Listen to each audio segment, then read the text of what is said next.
चालू शंकर सोपान लेंडवे, राहणार धरणवाडी, आंधळगाव, तालुका मंगळा, जिल्हा सोलापूर. रात्री 9-10 वाजलेत. मी सर्पमित्र शिवाजी नाना शिंदे यूट्यूब चॅनलवरती आपलं सर्वांचं स्वागत आहे. गेली 25 वर्ष झालं मी सर्पमित्र म्हणून सेवा करतो मंगळा तालुक्यात, सोलापूर जिल्ह्यात. रात्री 9-10 वाजता त्यांनी कॉल केला. एक जूग लागली होती, जुगलेली होती. आता एप्रिल, मे, जून आता कालावधी आहे ते मिलनचा. असं साप, नाग, नागिन निघतात. तर माझ्यासारख्या सर्पमित्राला कॉल करा. साप कधी मारू नका. साप वाचवा, माणूस वाचवा, निसर्ग चक्र फिरतं ठेवा. ह्या उद्देशाने मी गेली 25 वर्ष झालं सर्पमित्र म्हणून सेवा करतोय. जत, आतली, उमदी, इंडी, कर्नाटक स्टेटपर्यंत गेलो मी. तर साप कोणा दुश्मन नाही, साप कोणाचा मित्र नाही, साप कोणा जुना आजोबा नाही. अशी मांत्रिक येतात म्हणते ती, मसुबाला बोकड कापा, मर्याला रेड कापा. तर ही अंधश्रद्धा आहे. साप कोणा घरी निघाला? साप निसर्ग जन्माला घातलेला एक सरपडणारा प्राणी आहे. त्याच्या अन्नाच्या पोटाच्या शोधार्थ तुमच्या घराकडे येतो. त्यावेळी जर चुकून तुमचा पाय पडला तर साप चावतो. तर एक मंत्र आहे ह्याचा फॉरेस्ट खात्याचा, वृक्षवल्ली आम्हा सोयरी वनचेरी. तर निसर्गाचं संवर्धन व्हावं. आता निसर्गाचं संवर्धन होत नाही. लांडगं, कोलं, हारणी बंद झाली. मग त्यांचं घर आपण ताब्यात घेतलं. त्यामुळे ती वन्यजीव प्राणी पळायला आहेत कुठं पण. तर मी फॉरेस्ट डिपार्टमेंट मार्फत तुम्हाला एक विनंती करतो की असा साप कोणा दुश्मन नाही, मारू नका.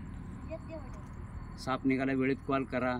माणसाचा जीव वाचवतो, सापाचा जीव वाचवतो. मला इंडियन कोबरा सर्वात झेरीला नाग महाराष्ट्रात चावला आहे. तुमच्यासमोर जिवंत आहे. तुम्हाला सर्वांच्या आशीर्वादाने माझ्या बायका लेकरा जिवंत आहे, तुमच्यासमोर जिवंत आहे. एन टाईम कॉल करा. चावल्यावर सुद्धा अंगारा भांडरा मंत्र न खाता वेळेत डॉक्टरी विलास करा. की जसं की मी कोबरा टेलर आज तुमच्यासमोर जिवंत आहे. Indian cobra. साधं साप चावल्यावर बिनविषयी साप माणसं मी घेते. एक भीती, साप या नावात भीती आहे. साप चावल्यानंतर वेगळं आहे. तर असं कधी रात्री आपलं झालं तर वेळेत कॉल करा. निसर्गात संवर्धन व्हावं, माणूस जिवंत राहावा, साप जिवंत राहावा. सोडून राहिली साप कुठून सोडता. तर साप सोडायचा एक पॉईंट असतो. नाग, मण्यार, घोणस हे महाराष्ट्रात सर्वात झेलेलं नाव आहे. तर ते कुठं सोडायचं ते आम्हाला फॉरेस्ट खात्याने एक पॉईंट दिला आहे, प्रादेशिक वन विभाग. जेणेकरून साप जिथं सोडलाय साप जिवंत राहावा. सापापासून माणसाला त्रास होणे, माणसापासून सापाला त्रास होणे. बऱ्याच वेळा माझ्यावर कंप्लेंट आली पोलीस पार्टीमध्ये, त्या फॉरेस्टात साप सोडले.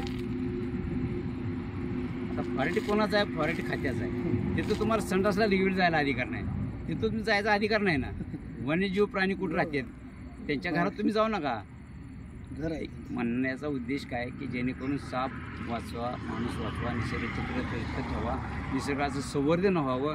आजकाल निसर्गाचं संवर्धन होय नाही, माणसाला ऑप्शन विकत घ्यायला लागला आहे. झाडं लावा, झाडं जगवा. जाता एकच गोष्ट बोलतो. माझा मोबाईल नंबर आहे 9172363672. साप ह्या दिवसात आपल्याला निघतात. वेळेत मला कॉल करा. मी फॉरेस्ट खात्याला फोन करतो. फॉरेस्ट खात्याची माणसं एवढी चांगली आहेत आपल्या मंगळा तालुक्याला. त्यांनी खूप मला सहकार्य केलं, माझ्या आंधळगावला सहकार्य केलं. जेणेकरून माझी विद्या आहे, टेक्निक आहे, आयडिया आहे, ही गाववाल्यानं माझं वापर करून घ्यावा. साप चालल्यावर मी लाख रुपये घेत नाही, तुमची अर्धी इस्टेट घेत नाही. कमीत कमी माझ्या बायका लेकरात जायला मला पेट्रोल खर्च द्यावा. फॉरेस्ट खातं मला सहकार्य करतं आपल्या मंगळा तालुक्याचं. आमच्या फॉरेस्ट खात्याच्या डिपार्टमेंटच्या आता नवीन पूजा वाघ म्हणून आले आहेत मॅडम.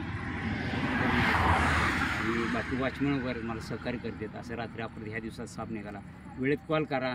सापाचं प्राण वाचतील, माणसाचं प्राण वाचतील, निसर्गाचं संवर्धन होईल. ह्या उद्देशाने मी 25 वर्ष झालं साप धरतोय.